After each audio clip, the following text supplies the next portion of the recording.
제가 한 번은 고구마 하나를 깨끗이 씻어서 유리컵에 물을 붓고 절반쯤 잠기게 해둔 적이 있었습니다. 그리고는 매일같이 컵 안에 고구마를 보고 또 보았어요. 그런데 일주일이 지나도 싹이 나오지 않는 거예요. 한 가지 변화가 있었다면 물속에 잠긴 부분에서 하얀 수염들이 많이 났습니다. 이제 막 잔뿌리를 내리고 있는 모습이었던 것입니다. 그것을 보면서 마음에 느끼는 것이 있었는데요. 물에 풍성하게 잠겨 있으니까 뿌리를 내리는구나. 고구마 윗부분이 물에 잠겼더라면 위쪽에 뿌리가 났을 텐데 잠겨 있는 쪽은 물이 넉넉하니 생명의 뿌리를 내리는구나라는 생각을 했습니다. 여러분, 옛말에 광에서 인심난다 또는 곡간에서 인심난다라는 말이 있죠. 사람도 뭔가에 풍성하게 잠겨 있어야 너그럽게 싹도 나고 뭔가 줄 수도 있는 것 아니겠습니까? 가진 것이 없다 보면 자꾸 비난만 하게 되고 마음이 째째해지는 거예요. 그래서 사랑할 수 있는 사람은 사랑을 받아본 사람만 사랑할 수 있다라는 말도 있잖아요. 아무것도 아닌 일에 날카로워지고 공격적인 사람이 되는 것은 가진 것이 없기 때문에, 여유가 없고 넉넉하지 않기 때문에 그렇습니다. 그래서 넉넉하고 여유가 있으면 마음에 조금 안 들어도 포용하고 사람도 품을 수가 있어요. 이것은 단순히 물질적인 부분만을 말하는 것이 아니라 내면적인 부분도 마찬가지입니다. 그러면 우리의 내면이 넉넉하고 풍성하기 위해서는 도대체 무엇이 있어야 할까요? 첫 번째로는 우리 안에 사랑이 풍성하면 사람이 너그럽고 모든 것을 수용하고 포용할 수 있는 넓은 사람이 됩니다. 요셉과 그의 형제들을 한번 생각해 보세요. 그 요셉과 형제들 사이에는 확연한 구분이 있거든요. 요셉은 아버지의 사랑을 많이 받았을까요? 적게 받았을까요? 네, 많이 받았죠. 다른 형제들보다 많이 받았을까요? 적게 받았을까요? 네, 많이 받았죠. 그죠? 다른 형들은 어땠어요? 편애를 받아서 늘 마음에 궁핍한 상태였단 말이에요. 그래서 요셉을 볼 때마다 공격적으로 행동합니다. 꿈꾸는 저놈, 그 꿈이 어떻게 되나 보자 하면서 저 꿈꾸는 자가 오는도다. 우리가 저를 구덩이에 파묻어 버리자. 그러고는 동생 요셉을 죽이려고 드는 공격적인 행동을 합니다. 그런데 나중에 요셉이 총리가 됐어요. 형들이 그 앞에 찾아옵니다. 뭐 하러 왔어요? 곡식 사러 왔잖아요. 근데 이제 요셉의 손에는 힘이 있어요. 칼이 있고 마음껏 휘두를 힘도 있습니다. 당장에 그들에게 벌을 내릴 수 있는 거예요. 그런데 요셉이 그렇게 했을까요? 안 했을까요? 네, 어떻게 했죠? 형님들, 나를 팔았다고 두려워하거나 근심하지 마세요. 하나님이 하신 것입니다. 바로 이때를 위하여서 우리를 살리려고 하나님께서 나를 먼저 보내주신 것이니까 걱정하지 마세요 라고 말합니다. 어떻게 이런 마음이 가능하겠어요? 그의 마음에 사랑이 풍성하기 때문에 관계를 너그럽게 만들 수 있었던 것입니다. 사랑을 못 받아본 사람은 작은 것 하나에도 공격하려고 달려들지만 사랑이 넉넉하면 사람들을 풍요롭게 품을 수 있고 좋은 관계로 발전할 수 있습니다. 부모의 사랑을 받지 못했고 주위로부터 어떤 사랑도 받아보지 못했기에 마음이 메마른 이들이 우리 주변에 많을까요? 적을까요? 네, 우리 한국 사회도 참 많은 것 같아요. 그런데 이제 우리는 하나님을 믿는 하나님의 자녀가 되었습니다. 하나님의 자녀로서 그리스도께서 우리를 위해 피 흘리시고 수많은 사람 가운데 나를 선택하여 사랑하시고 구원해 주셨다는 그 사랑의 은혜를 깊이 묵상해 보십시오. 주님의 사랑으로 말미암아서 내 안에 사랑이 가득 차게 될 것입니다. 사랑의 원자탄의 주인공인 손양원 목사님 아시죠? 이 손양원 목사님의 아들이 둘이 있었어요. 이름이 뭔지 혹시 기억나십니까? 동신과 동인이라는 두 아들이 있었어요. 그런데 여수 반란 사건 때 반란군에 의해서 두 아들 모두 죽임을 당했습니다. 그때 손양원 목사님은 이렇게 말했어요. 나중에 국군이 들어와서 자기 아들을 죽인 안재선이라는 사람을 잡았던 거예요. 근데 손양원 목사님이 이렇게 말합니다.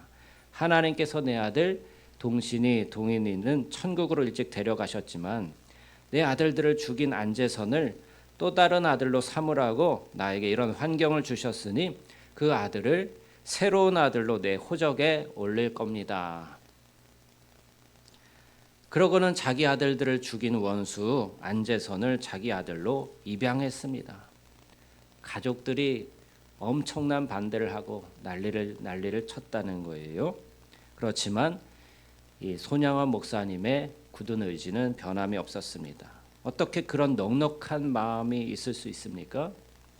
그런데 그는 주님께서 자신에게 베푼 사랑을 생각하면 그 사랑은 작은 것에 불과하다고 말합니다.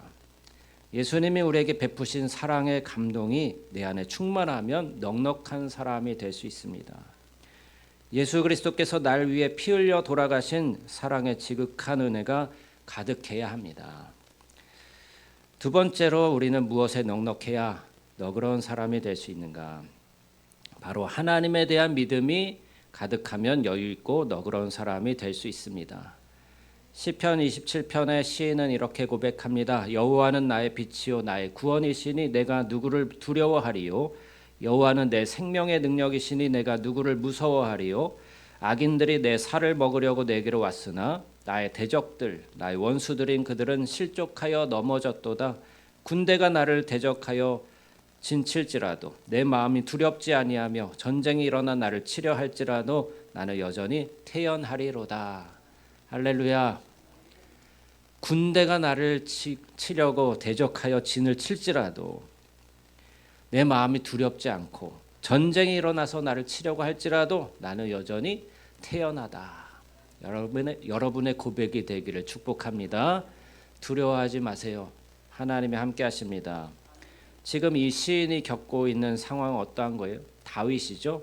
자신을 대적하는 자가 있고 자신을 공격하는 자가 있고 자기 살을 먹으려고 하는 자가 있고 자신을 없애버리려는 악인들이 있는데 이 악인들이 한두 사람이 아니라 군대란 말이에요. 나라 전체의 군대가 이 다윗 하나를 잡으려고 쫓아왔단 말이에요.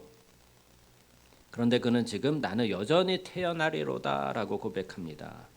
그리고 자신은 평안하고 공격적이거나 분노가 일어나지 않는다고 고백하는 거예요. 그 이유가 무엇이에요?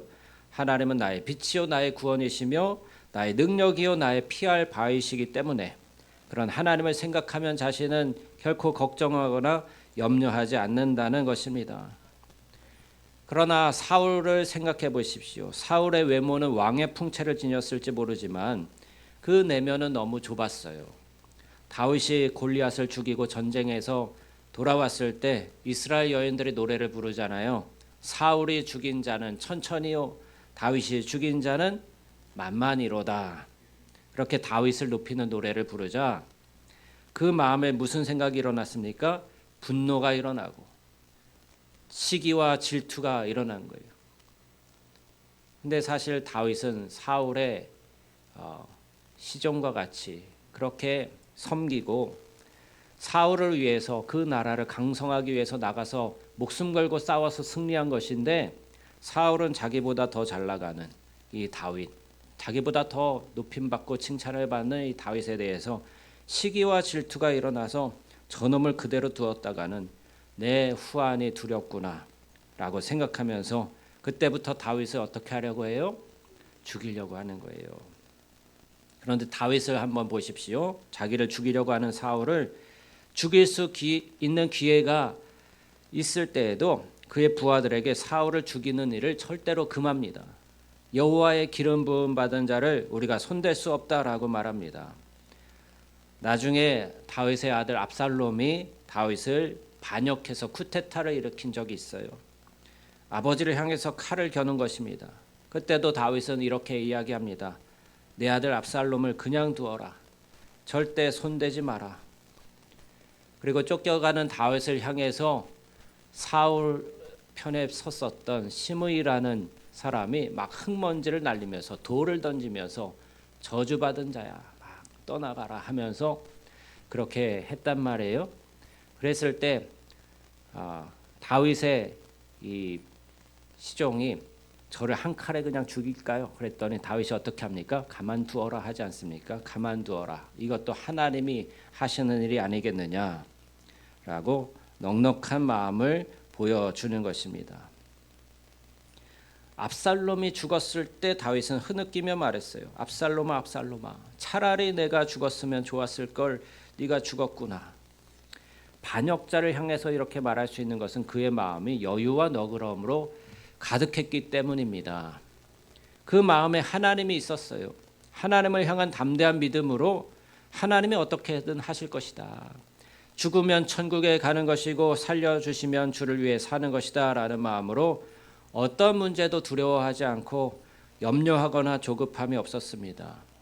어떤 일에 실패해도 또 다른 방향으로 자신을 이끌어가고자 하시는 하나님의 계획을 바라보게 되고 어려운 고통 속에서도 하나님이 자신을 깨우치려 하시는 것임을 알게 됩니다. 여러분, 실패를 두려워하지 마세요. 실패해도 하나님이 또 인도해 주시는 거예요. 믿음에서 넘어질 때 있죠. 우리 신앙생활할 때 실패할 때 있죠. 그러나 실망하지 마시기 바랍니다. 성경 속에도 신앙의 위대한 그러한 위인이라고 여겨졌던 아브라함도 처음부터 잘 믿었던 것이 아니라 자꾸 실패했어요. 넘어졌어요. 그랬을 때 그 실패의 자리에서 하나님이 또 인도해 주시는 거예요. 어떤 실패를 했습니까? 처음에는 시작이 좋았어요. 하나님 말씀 듣고서 하나님 약속하신 땅으로 가잖아요. 아비와 친척과 고향을 떠나서 그 가족들을 데리고서 떠납니다. 근데 이 데라는 하란이라는 곳에서 죽고 또 이제 아브라함을 하나님 부르셔서 가나안 땅으로 도착했는데 거기에 기근이 있을 때에 아브라함이 끝까지 하나님을 신뢰하고 믿기보다는 애굽으로 내려가서 거기서 거주하려고 내려가는 큰 실패를 하는 거예요.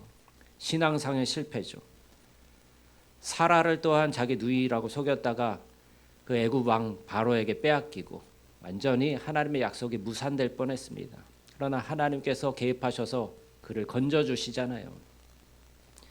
나중에는 또 약속하신 그 아들을 기다리기가 너무 이제 믿음이 약해지니까 사라의 몸속인 하갈을 통해서 이스마엘을 낳는 실수를 합니다. 실수라기보다는 큰 실패인 것이죠. 그럼에도 불구하고 하나님께서는 그에게 이삭을 허락해 주셨습니다. 그럼 우리 신앙상에 넘어짐이 있고 실패가 있지만 그럼에도 불구하고 하나님은 우리에게 실패할 수 있는 기회를 주셔서 하나님을 끝까지 신뢰하도록 이끌어 가신다는 사실을 믿으시기 바랍니다. 하나님이 나를 사랑으로 인도하시고 모든 것이 하나님의 손안에 있다는 분명한 믿음을 가지고 있으면 지금 내 주위에 일어나는 여러 문제 때문에 낙심하고 절망할 필요가 없어요. 이것이 바로 다윗이 가진 여유였고 성경의 모든 믿음을 가진 사람들의 여유였습니다. 헤롯이 야고보를 죽이자 사람들이 아주 기뻐했습니다. 그것을 보고서 베드로도 체포하는 거예요. 내일이면 베드로가 야고보처럼 순교당할 날인데 그날 밤 베드로가 어느 때보다도 담대했습니다. 군인이 4명씩 4패에 맡겨져 16명이 베드로를 감시하고 보초를 서고 있었습니다. 그의 손과 발은 착고와 쇠사슬에 매여 있었어요. 그런데도 베드로는 무엇했습니까? 깊은 잠에 빠졌어요. 초조하고 불안하고 저 같으면 잠이 안 올 텐데 내 미래가 어떻게 될까? 내일이면 나 이제 끝나는 거 아니야? 하면서 두려워할 텐데 근심하기는커녕 베드로는 평안하게 잠드는 거예요. 그 이유는 바로 믿음 때문입니다. 야고보처럼 순교당하면 나도 천국 간다. 하나님 나라에 빨리 가서 주님을 만나고 싶다라는 믿음이 있었기에 결코 두려워하거나 염려하지 않았던 거예요. 여러분 신앙생활 할 때요. 야고보처럼 순교당하는 사람이 있고요. 베드로처럼 또 감옥에서 다시 나오는 사람도 있는 거예요. 근데 야고보의 믿음이 약해서 그렇습니까? 하나님이 야고보를 덜 사랑해서 그렇습니까? 더 고난을 많이 겪는 사람도 있고요. 고난을 피해가는 사람도 있어요. 하나님이 결정해 주시는 거예요. 그거는 우리 각 사람에게 맞는 대로 각 사람의 사명대로 그렇게 이끌어 가시는 것입니다. 그러므로 어떤 상황이 내 앞에 있든지 내 신앙이 잘못돼서 그렇구나. 또는 하나님이 나를 덜 사랑해서 그렇구나 이렇게 생각하실 필요가 없습니다. 하나님의 인도하심 따라서 각자의 삶의 여정들이 다 달라요. 다 코스가 다 달라요. 다니엘의 세 친구도 마찬가지였습니다. 그들은 우상에게 절하지 않고 하나님께 예배드리는 일을 쉬지 않았기 때문에 풀무불에 던져지는 위기를 당하게 돼요. 하지만 그때 그들이 이렇게 말했습니다. 우리가 섬기는 하나님이 계시다면 우리를 맹렬히 타는 풀무불 가운데서 능히 건져내시겠고 왕의 손에서도 건져내시리이다. 그렇게 하지 아니하실지라도 왕이여 우리가 왕의 신들을 섬기지도 아니하고 왕이 세우신 금신상에게 절하지도 아니할 줄을 아옵소서. 아멘. 이 다니엘의 세 친구는요. 우리가 기도하면 하나님이 반드시 이 풀무불에서 상함도 없이 건져주실 거야 라고 생각했던 것이 아니라 그리 아니하실지라도 그냥 풀무불에 타버릴지라도 하나님의 손에 자신들을 맡겨버리는 거예요. 그럴 수도 있는 거예요. 하나님께서 그렇게 허락하실 수도 있는 거예요. 왜 성경 속의 기적은 우리 삶에 일어나지 않는가? 왜 내 삶에 일어나지 않는가? 고난이 여전히 있고 아픔이 있고 성경의 이야기는 그냥 성경의 이야기일 뿐이지 우리 삶과는 상관없는 것 아니야? 그렇게 생각하실 필요가 없어요. 야고보도 순교당하지 않았습니까? 그러나 모든 것들은 하나님의 손에 이끌림을 받고 있기 때문에 이 성경 속에 다니엘의 친구들도 그 모든 것들을 하나님을 믿음으로 맡겨버린 것입니다. 그들은 여유가 있었어요. 조급하지 않았습니다. 그들에게는 하나님에 대한 절대 믿음이 있었습니다. 사람의 마음이 부정적인 인식에 사로잡히면 그 인생이 실제로 그렇게 될 수 있는 가능성이 더 커져요. 긍정적인 것과 좋은 면을 보지 못하고 나쁜 생각만 많이 하다 보면 진짜로 그런 인생을 살게 됩니다. 네. 피그말리온 효과라고 들어보셨어요? 상대방에게 기대하는 것이 그 상대방에게 그대로 일어나는 거예요. 부모가 자녀에게 기대하면은 그 기대만큼 자녀가 성장하게 됩니다. 우리 성인들도 마찬가지로 어른들도 마찬가지로 서로에게 긍정적인 기대를 해주면 그 긍정적인 기대만큼 그 사람이 기대에 부응하는 그런 효과를 얻게 된다는 거예요. 나 자신에게도 마찬가지죠. 나 자신에게도 긍정적인 생각으로 자신의 생각을 이끌어갈 때에 그 긍정적인 대로 인생이 풀려지게 되는 것입니다. 세 번째로는요. 자존감이 넉넉할 때 좋은 관계를 형성할 수 있습니다. 바꿔 말하면 열등감이 심할 때는 공격적인 사람이 된다는 거예요. 사람은 누구나 열등감을 가지고 있거든요. 열등감이 없는 사람이 있을까요? 없을까요? 네, 없어요. 네. 서로 사랑하는 사람끼리도요. 그 상대방을 너무 좋아하다 보면 열등감이 생깁니다. 저 사람은 이런 면이 너무 좋은데 나는 그에 비해서 부족한 것 같은 느낌이 드는 거예요. 열등감이 생기죠. 그런데 하나님은 우리 안에 열등감을 물리치고 자존감이 풍성해지기를 바라십니다. 모세가 이집트 사람을 때려 죽이고 자기 동족에 대해서 이야기하는 모습을 보면 모세는 관계적인 측면에서 원만한 삶을 산 것 같아요? 못 산 것 같아요? 네, 원만하지 못했던 것 같습니다. 왜 그랬을까요? 심리학자들의 접근으로 모세를 이해한 것을 보면 그는 버려짐에 대한 아픔과 열등감이 심한 인물이었다는 거예요. 바로의 궁에서 자라면서 보니 자신은 분명 이집트 사람이 아니었습니다. 히브리 사람인 거예요. 이집트 사람들은 얼굴이 까만 흑인이에요. 그런데 이스라엘 사람 즉 히브리 사람은 셈적으로 우리와 같은 황인종입니다. 생김새도 다르고 피부색도 달라요. 그 흑인들 가운데 성장하면서 모세는 도대체 나는 정체가 뭐지? 나는 돌연변인가? 나는 별종인가? 라는 생각을 했을 거예요. 또한 나중에 성장하고 나서는 이런 이야기를 들었을 것입니다. 히브리 여인이 버린 아기를 우리가 불쌍해서 데려다 너를 키워준 거야. 너의 엄마 아빠가 너를 버렸어. 그 사실에 대한 아픔이 얼마나 컸겠습니까? 그런 아픔이 공격적인 삶으로 나타나게 된 것 같습니다. 내 안에 열등감과 여러 가지 상처가 있으면 관계가 원만하기가 힘들다는 것이죠. 그렇기 때문에 자존감이 건강해야 하는 것입니다.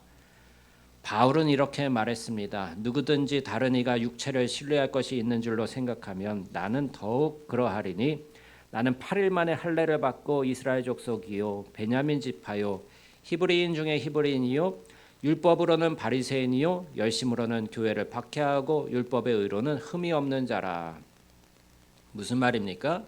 남들의 육체적인 부분으로 자랑할 것이 있고 내놓을 것이 있다고 한다면 자신은 그들보다 더욱더 그러하다는 말입니다. 남들과 비교할 때 바울에게는 여러 자랑거리가 있었어요. 그런 그가 내 주 그리스도 예수를 아는 지식은 세상의 그 어떤 것과도 비교할 수 없는 최고의 가치요. 예수 그리스도가 내 안에 있다. 예수 그리스도를 내 안에 모셨더니 과거에 굉장한 줄 알았던 모든 자랑거리들은 다 똥오줌에 불과하다. 배설물로 여긴다라고 고백했던 것입니다. 남들과 비교해 볼 때요. 경쟁력도 약하고 학벌도 약하고 집안도 별로이고 그래서 자존감을 높일 수 있는 조건이 아무것도 없다고 생각하는 이들이 있을 것입니다. 그러나 바울이 말한 대로 내 안에 예수님이 계십니다. 그리스도는 내가 과거에 자랑했던 그 어떤 것과도 비교할 수 없는 최고의 고상한 가치입니다. 그렇기 때문에 우리는 예수 그리스도로 인해서 최고의 자신감을 가질 수 있는 존재라는 거예요. 할렐루야. 네. 본래 우리는 마땅히 멸망받아야 할 자들이었어요. 죄로 말미암아 사망의 멸망을 받아야 할 자들이었습니다.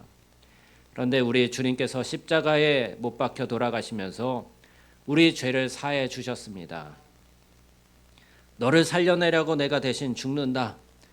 너는 내 생명을 주고 살릴 만큼 존귀하고 가치 있는 존재야.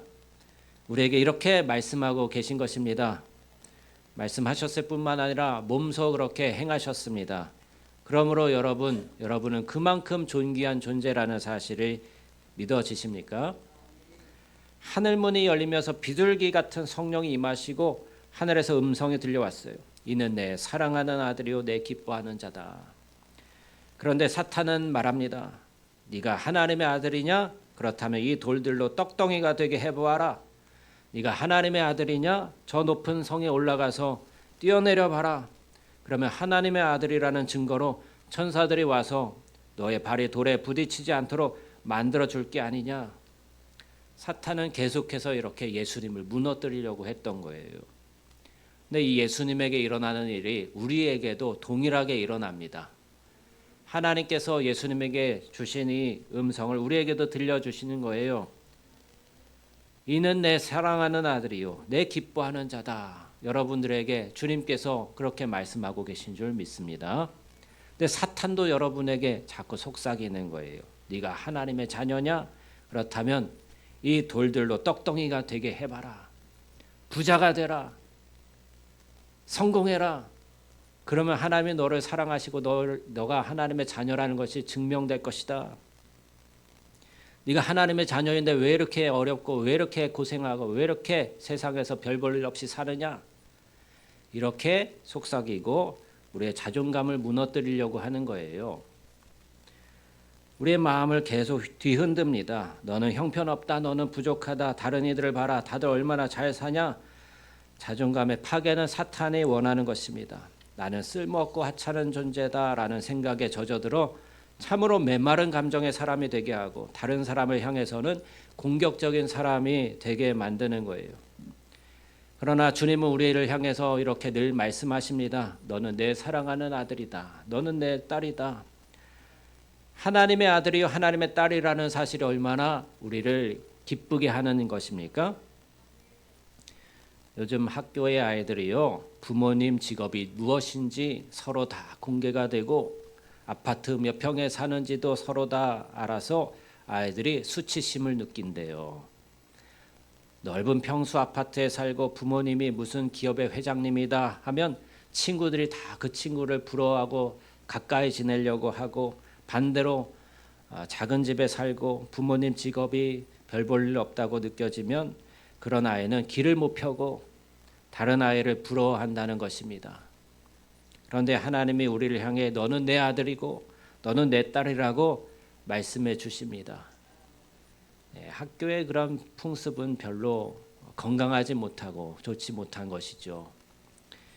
우리 교회에서만이라도 우리 자녀들에게 그런 세상적인 기준으로 자존감이 무너지지 않도록 보호해 주어야 할 것입니다. 아이들에게 축복 기도해 주실 때 너는 하나님의 딸이다. 너는 하나님의 아들이다. 하나님이 전능하신 하나님이 너의 아버지시다라고 말씀해 주시기 바랍니다. 전능한 아버지 하나님이시기 때문에 필요한 모든 것들을 공급해 주시는 아버지세요.